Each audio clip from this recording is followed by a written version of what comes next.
Welcome to Optily Radio, your regular 30-minute dose of everything you need to accelerate your e-commerce marketing success.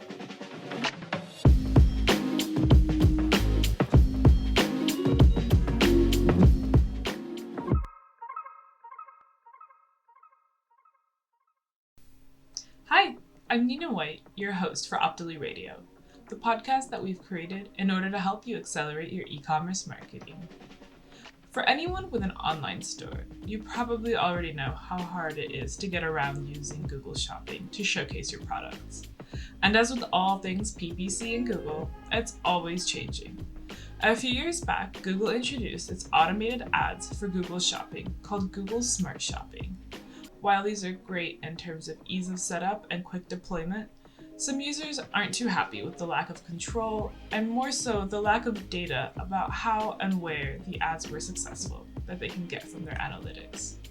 In this episode of Optily Radio, we'll chat with a PPC expert and Google Shopping Pro about the ins and outs of this slice of e-commerce marketing.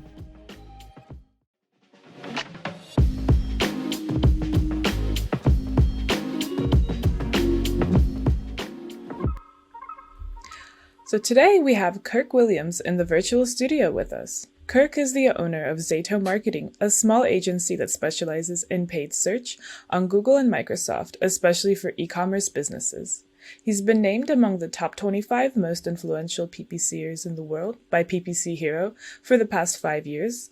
He's especially vocal in the search community on Twitter, where you can follow him with the handle @PPCKirk. And joining the conversation from the Optily team, we have our CEO, Brendan Hughes. Those of you who've been following the show will remember Brendan from our very first episode. Brendan's got decades of experience in e-commerce and digital marketing, both from the media buying and media selling sides of the business. So welcome to the show, Kirk and Brendan. Thank you. It's good to be here. Hi, Dina. Hi, Kirk. So Kirk, you're joining us from Montana, is that right? That's correct. Billings, Montana, the metropolis of Billings, Montana. There's a good 100,000 people here, so Wow, not very large. Great. Always wanted to visit Montana. I hear it's beautiful nature. So is the weather warming up a bit for you guys there? It is beautiful. Right now, I think it's going to be in the 50s today, Fahrenheit. It's been in the 60s the past couple days, so everyone is out and riding their bicycles and walking, and it's beautiful out. Wow, summer. Yeah, pretty close. Super. All right. Well, if you want to just, tell us a bit about yourself, how you got started with Zato Marketing, and then just give us a taste of how things have been this past year. That's been, I'm sure, interesting to say the least. Yeah, definitely. So I started Zato, I think it was almost exactly 10 years ago, just couple of months ago until the decade anniversary. Had no idea what I was doing. I still joke that I still have no idea what I'm doing, but at some point you get into a role and start doing your thing. So started actually in-house managing paid search and realized I really like this. I can make a little bit of money on the side with some different clients. So Zato really started as a side gig. And at some point got to the point where I wanted to focus on that and grow that out. And I really enjoyed looking at different accounts, and there's kind of a challenge to that of taking on a new client and kind of immediately getting into their industry and figuring all you can out about it and building accounts. And it's really fun and just love it. So got into doing that, and I've hired a few people now and never thought I'd hire anyone. Kind of thought I'd just stay as a solopreneur, and it's been a ride. Yeah. So, and then last year, you asked about last year. So obviously the year of the COVID, right? We're still in that, but it's been just about exactly 1 year now. I want to say it was like March 14th or 16th, at least in the US, where like the stocks dropped and, the bottom fell out and everything. So yeah, it's been an amazing year. I mean, we've had the wide range of emotions for sure. When that first happened, I think we were looking at some clients in the event space who are definitely over leveraged in events and in like restaurant equipment and coffee shops and things like that too. So we have all these clients, and we're looking at that as the world is shutting down, thinking, "Uh-oh, am I going to have a business in a year?" Right? We just didn't know. And what we found happened which was really amazing. And I'm very grateful for. What we found was that a lot of businesses use this year to really kind of reevaluate their finances, what they're doing. And a lot of them became, at least from what I was aware of, and as I've talked to other small agency owners as well, a lot of them started to become a little bit more aware of the fact that they could hire smaller agencies, probably get a little bit of a better value, get, focused service from a smaller team. And so we actually then started to grow during the pandemic. So again, I feel bad for those that have not had that experience. We've been incredibly blessed in that way. So it's been a ride of a year for us, like everyone, I'm sure. Kirk, I love that you took the opportunity personally to write your book. I think this is your first book, and I love the title, right? So it's Ponderings of a PPC Professional, a collection of philosophical yet practical observations to help you win at pay-per-click marketing. We don't often hear the words philosophical and pay-per-click together. I know you write, a lot online, and you speak a lot about the state of PPC. What do you think is tell me a little bit about your philosophical views on it and where we've ended up kind of at the end of the first year of COVID. Yeah, for sure. I think that when I usually see people talk about PPC, I've been to a lot of conferences, spoken at a lot of conferences. You'll even hear this feedback from, in fact, it's kind of a joke from those of us who speak at conferences, that people will basically say, yeah, we're interested in kind of big picture stuff and we want to be inspired and things like that. And yet if you try to focus on that in your talks, you'll be reviewed negatively, and they'll say things like, we want more tactics. Like, give us the hacks, right? Give us the specific which button color to make, my Google Display Network ad button or something like that, right? And so there's kind of this run towards just always the specific tactics in PPC that I found in the industry. That's what people want. What will move the needle? And I wanted to step back a little bit and look at some bigger picture, philosophy, not just the what should we do, but how does this stuff work? Why does it work? How should we think about that specifically with PPC marketing? So in some ways it probably delves into some broader marketing things as well. I discussed the funnel and that, but I always tried to come from the mindset of a PPCer talking to other PPCers. So that was kind of the thought of the book. It's funny because there's stuff in there that I disagree with, I think, by this point as well. I don't know. I just wanted to kind of write some meandering thoughts down and get something out there. So. Yeah, one of the themes I picked up on is there's a chapter that starts with a quote from Mark Twain that says, reports of my death have been greatly exaggerated. So we're talking about the funnel. And I guess it's not just a philosophical conversation, but I know you've written about this and spoken quite a lot about, is it a maze? Is it worthwhile structuring your campaigns in the funnel? Do you want to tell us a little bit about your philosophy of the funnel? Sure, yeah. Yeah. So the joke being there, right, that a lot of people will write some sort of article of, hey, the funnel's dead. The funnel's been killed. It's too complicated anymore. It's the route that a user takes or a customer takes to purchase from you is just some complex thing that we could not hope to track and blah, blah, blah, And I guess for me, there was some level of looking at that, and I never saw the marketing funnel itself as this perfectly structured geometrical thing anyways, right? I think it's more of that overall. The idea is that there are more people who are cold towards your brand, unaware of your brand, not interested in your brand, whatever. Overall, there is a larger subset of people who are in the cold audience than who are just ready to hand you money. And so trying to think through, if we do still kind of think in terms of the awareness, interest, desire, and action, that's the AIDA, the marketing funnel, AIDA.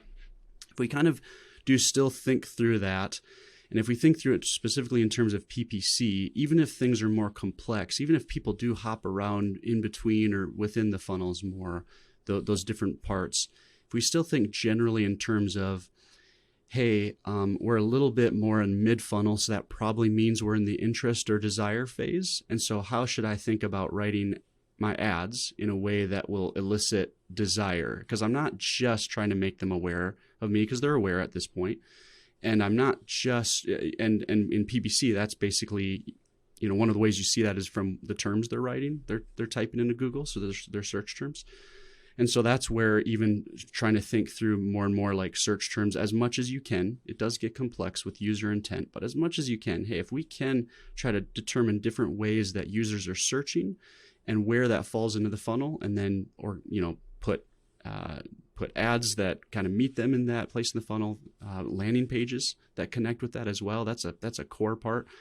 I think that's going to make your overall PPC strategy better than if you just kind of don't care and haphazardly just grab a few keywords, grab a few ads, and go at it.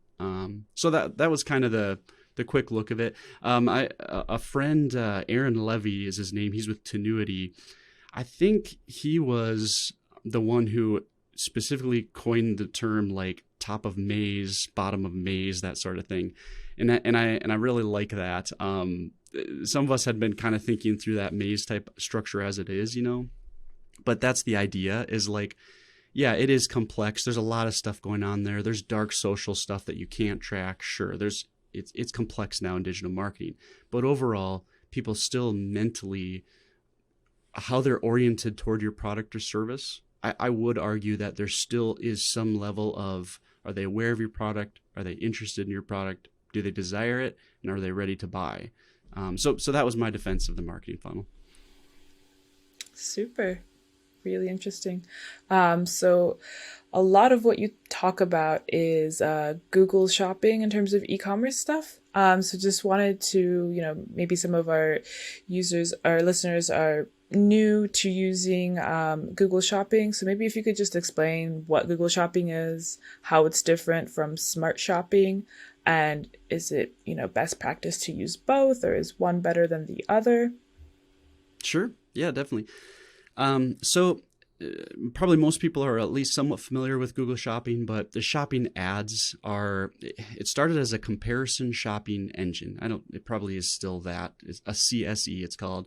And the idea was, back in the good old days, Google was primarily all text, right? A search engine result page. You'd search for something and you'd get the results. It was just a bunch of text. And so shopping ads, in some sense, were kind of revolutionary because, if you're selling a product and someone's searching for a product and all of a sudden they see like an image of that product with the price and your business and maybe even some reviews, whatever it might be, it's a great little ad in a text-based SERP.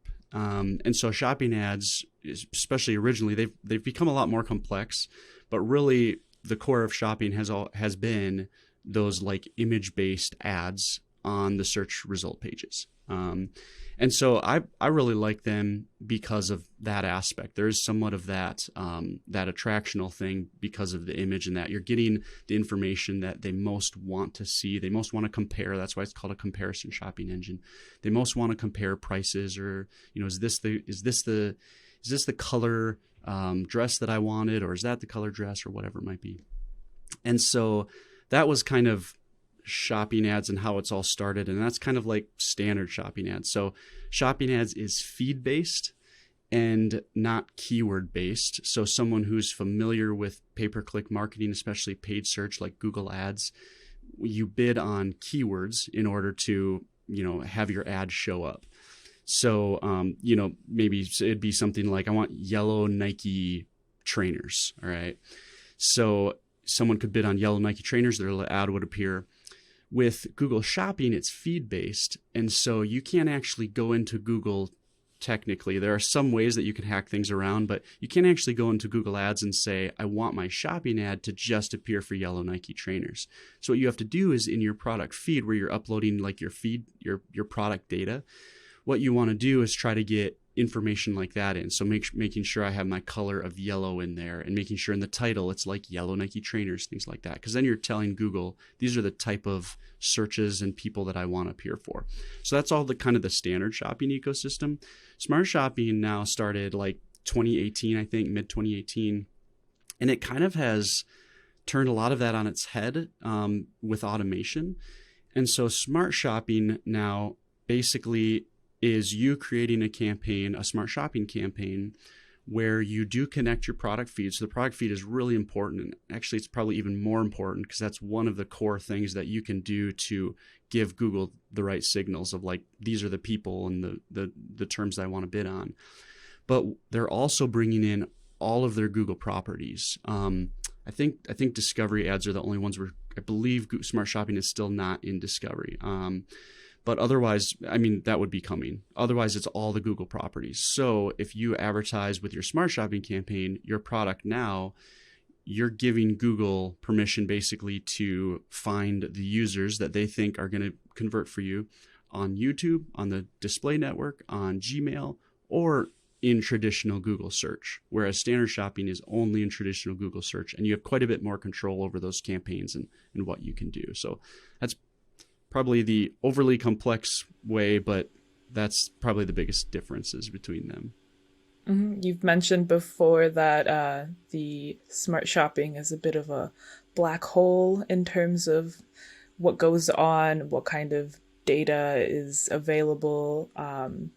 So you want to comment a bit more about that, like sort of what the limitations are of the smart shopping, what you can't get that you would probably like to have as a marketer? Yeah. So Mike Ryan of SMEC, S-M-E-C, he coined the term black hole, which I really like. I think it's better than black box in this situation. The black hole of the data with smart shopping is not simply that we're not allowed to see like what are the ways that the algorithm is determining which users to serve our products to. That's fair. That'd be a black box. We don't know all the specifics. Google doesn't share that with all their other stuff either. SEO, that sort of thing. They don't want it to be gamed. They don't want the system to be gamed. That's fair, proprietary. Black hole is not even simply the process is obfuscated, but like even the data, the results in some ways, everything about it is obfuscated. So with smart shopping, you're not able to see which search terms that you're bidding on, that the system is bidding on. You're not able to see which audiences. So, how many of your ads are being shown to, let's say, prospecting or return, like remarketing type visitors. Well, Google doesn't show us that. Channels, they don't show you specific spend or investment based on how much of your advertising budget is going towards Gmail within smart shopping or YouTube or whatever. And so that can get a little frustrating because there will be times where you'll see some crazy spikes of like click traffic or impressions or that. Even if spend doesn't rise, your clicks could increase by hundreds of percentages per day and go back down. Clearly they're testing like some sort of Gmail ads or something, and you're just not able to have any insight into what's going on at all. So there are definitely some concerns there that I would have, not just simply because we want to control things, but like we've used that shopping data for years to service our other channels, to service our SEO, building out titles, descriptions better, even like landing pages. We'll grab search terms that are converting well and utilize that with an SEO team to help them see which product category pages they could build on and all that stuff, right? So you just don't even have that ability to kind of help your broader business stuff anymore with that data. So hopefully Google will give us some of that back before they kill off standard. At Google and Facebook as well, to be fair, they're very good at making it easy for us to get started, right, and spend money, obviously. And smart shopping feels like one of those. Hey, just set up your feed, make it work, or make sure it works, and then we'll do the rest. You don't need to worry about it. Do you, like, at what point do you encourage people to switch over or to expand it? Because lots of people are starting with smart shopping, and it's great, it's easy. What's the switch over, or when do you use more just standard shopping ads versus smart shopping? Yeah, that's a great question. One of the things with Google, to your point of those smart things, and Facebook as well, right? The platforms, these fully automated type systems, it is very easy to jump on. one of the things that's amazing with smart shopping to me, and I do think this is kind of this, almost this like, we've turned a corner a little bit with automation, is unlike a lot of the other ultra automated type things, smart shopping really can work really well, you know? So in the past, maybe Google would push SMBs to like Google Express back in the day or things like that. And we'd be like, heck no, you do not want to use that. Like, you can't do anything. I don't think there were conversions. Like, terrible idea. Smart shopping is one of those things where it's like, it's not only easy to do, but like, it might actually do pretty well for you right away. So one of the things that we're trying to do, and I'm constantly trying to learn and figure this stuff out as well, but to answer your question specifically, kind of how do you think about switching from standard to smart, or should you, and when do you start? And if you're a new business and you're just starting out, should you start out on standard or smart or both? I think that I've found that for newer brands, so not necessarily retailers, but especially like a new brand that really wants to gain, like, data is exceptionally important for a new brand, not simply just like a tracked, did we hit our return on ad spend that we told you to, right? Because a brand desperately needs information about who is actually purchasing and how and when are they purchasing. And it's that broader business type data that's really crucial. So I usually do try to caution, like, especially newer brands, like, you probably want to start on standard shopping so that you can be building that data and seeing, like, how are my customers searching? Who are these people? When and how are they buying? And maybe testing some like subset of products with smart shopping to keep that up and be testing that out. Because I do think there's a smart shopping incremental impact as well, because smart shopping does do a great job at finding users very cheaply across, like, you know, display and YouTube as well. And that can have an incremental thing as well. So probably my favorite thing right now would be to start by utilizing both. That being important though for someone who's utilizing both, that they kind of know what they're doing with both too. So sometimes with smaller business, smaller retailer, maybe it is worth, you know, starting on smart shopping and giving it a try and seeing how you can do. I don't know. It's complex. You know, I don't think there's one easy answer, but hopefully that helps a little.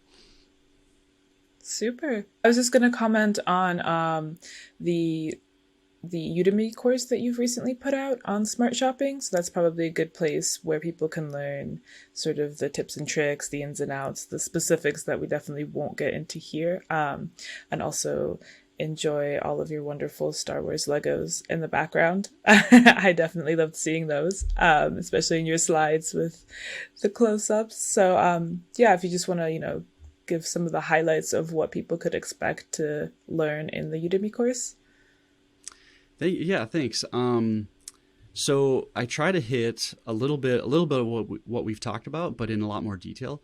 So kind of trying to think through, you know, overview of like, what is standard shopping? What is smart shopping? What are the differences? I spend a bit of time on the feed as well, kind of thinking through what are some things that you can do in the feed and how should you manage it, and how are ways that you can make changes to the feed real easily, even through things like supplemental feeds and different custom labels. I think organizing your products with smart shopping is really important, as well as, like, I don't hear this talked about often with even with like generally in automation, but especially smart shopping, is what I have found is it is okay to kind of be rethinking and reinventing and re-guiding the system. And so with smart shopping, that might look like thinking through ways to recategorize your products. And so in shopping ads, you'd use something called custom labels to do that, where you can kind of think through what are some different ways that I could group my products. You know, maybe that's like by profit margin,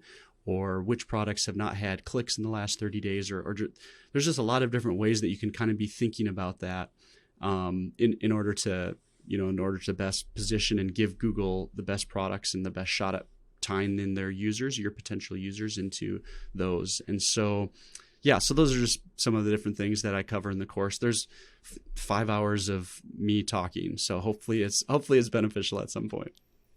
And Kirk, do some of those tactics help e-commerce advertisers to prioritize where they want their money to be spent. So, for example, if you have one smart shopping campaign across all of your entire catalog, then you're relatively limited, right, in terms of what control you have over it. Do you encourage people either in smart shopping or in standard shopping campaigns to break their catalogs into different categories, and that then maybe allows them to set different budgets for the different categories? What do you suggest to people around that? Yeah, that's a great call out. Absolutely. Especially because with smart shopping, you don't have many triggers, but those that you do, like budget and different return on ad spend targets and that you can help guide the machine, are really important. And so that's a great call out, and basically of trying to segment out your products into those different campaigns. The ad within smart shopping is part of that entity as well, because you do have an ad that, unlike in other shopping ads, you can get different assets in, like images, as well as like even a video and that sort of thing. You can get some text things in there that will be served on the GDN and that. And so, yeah, if you're able to kind of think through which products you want to maybe prioritize, as you had said, or even just segment out differently in order to have an ad tied specifically to those, or you want them segmented according to how you should set your bid, maybe your ROAS target based on their profit margin. But, one of our favorite things to do that we've done in the past is, if we are running standard shopping campaigns, to test, hey, if you're not sure about getting started with smart shopping, well, try taking your top 10 or 15 selling products, because there's a lot of data there, and put those into a smart shopping campaign where you've given quite a bit of budget to. And what you're doing is you're basically telling Google, these are the products I really care about. And then Google is finding users in lower priced auctions in YouTube and Gmail and display as well for those top products. And they're these low priced auctions, but they're users that Google is saying, yeah, these are people who are more likely to convert. And that gives you a chance to kind of prioritize those as well. And that's a great way to test smart shopping in the beginning. That's a great hack. That's really really good. And maybe just to go back to the funnel for a second, obviously you manage campaigns for clients, on search, on standard search, on smart shopping, and on kind of shopping campaigns.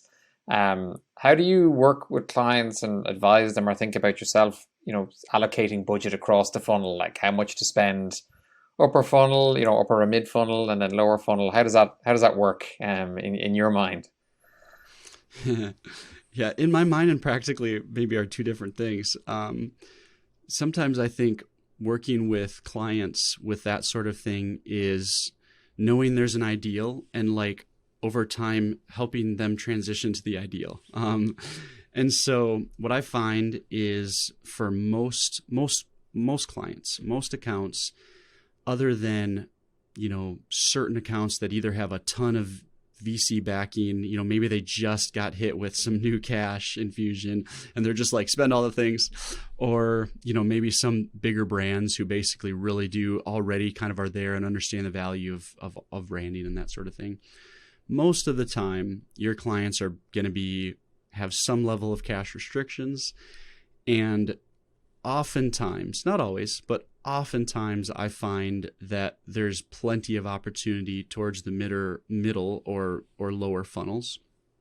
And so we will probably, when we first get a client, we're probably looking for those areas of opportunity already in the lower funnels that we can find, so that we can very quickly establish solid profit, and it kind of establish trust even. When they first sign on with us, if we're able to kind of help them grow right away, kind of visually, that doesn't hurt anything. It doesn't hurt if they actually watch their profit grow, their tracked profit.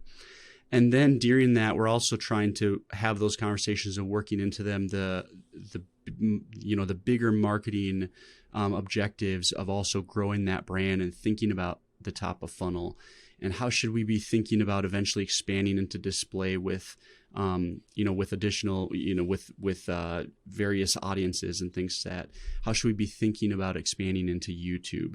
That's going to take, video resources. How should you be thinking about video resources and building that up? And so that's probably really how we look at, like if we take on a new account, we're usually trying to find the opportunities in mid to lower, gain that trust while we're trying to also encourage them and help them grow in their understanding of the importance of the top funnel.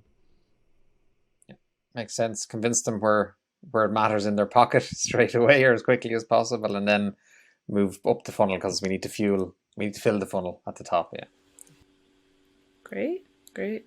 So we're almost out of time here, but we like to end all of our episodes with sort of a takeaway that someone can implement right after they listen to this episode. So if there's one thing they can come away with from this half hour that will help them accelerate their business, what is that one thing that they should be doing now if they're not already doing it?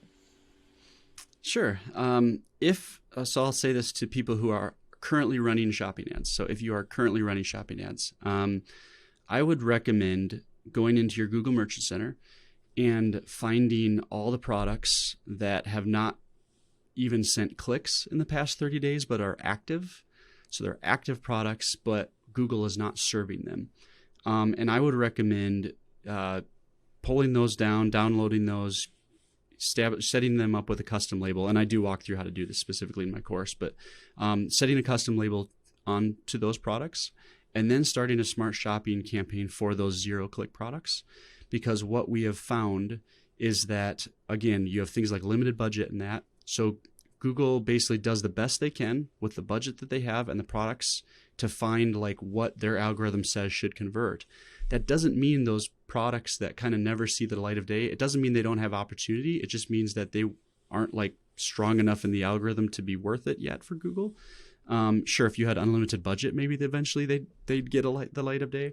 So what we found is that allows those 0-click products. It's almost like Google's like, oh yeah, I forgot about these products. They're actually pretty good. Here's some that we could sell too. And what you'll find is that I think almost every time we've ever done this in an account, it's like incrementally raised sales. It hasn't just stolen from others. So it's kind of a good little way to get Google focused on products that they weren't normally thinking about. Super. That's a great tip. Awesome. Well, it's been a pleasure having you on the show, Kirk, and you as well, Brendan. Thank you so much. Yeah, thank you. It's been great. Thanks, Kirk.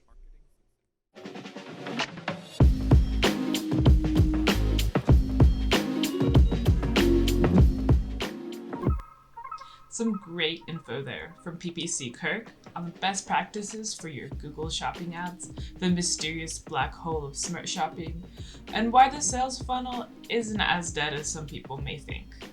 You can check out his Udemy course called Smart Shopping Campaigns with PPC Kirk to get all the details on setting everything up that you need. Or if you want a more big picture overview and some marketing philosophy, you can find Kirk's book, Ponderings of a PPC Professional, on Amazon. So thank you for joining us again on Optily Radio, the podcast that's here to help accelerate your e-commerce marketing success. If you've enjoyed today's chat with Kirk, please make sure to subscribe to our show on Spotify, iTunes, Google Podcasts, and check out our videocast on Optily's YouTube channel. Mostly so you can see Kirk's awesome Star Wars Lego shelf that's behind him the entire time. So join us in 2 weeks again when we'll have Greg Sterling in to talk about some tactics for setting up a new e-commerce small business and how you can get noticed in today's super competitive market. He's the VP of Market Insights at Uberall and has been a thought leader in local marketing and location intelligence for over 2 decades. And don't forget to follow us on social media at Optily Global for regular updates. And check out our site too. It's got plenty of resources for running online ads and general e-commerce marketing tips. Optily.com. Stay safe and catch you back here next time on Optily Radio.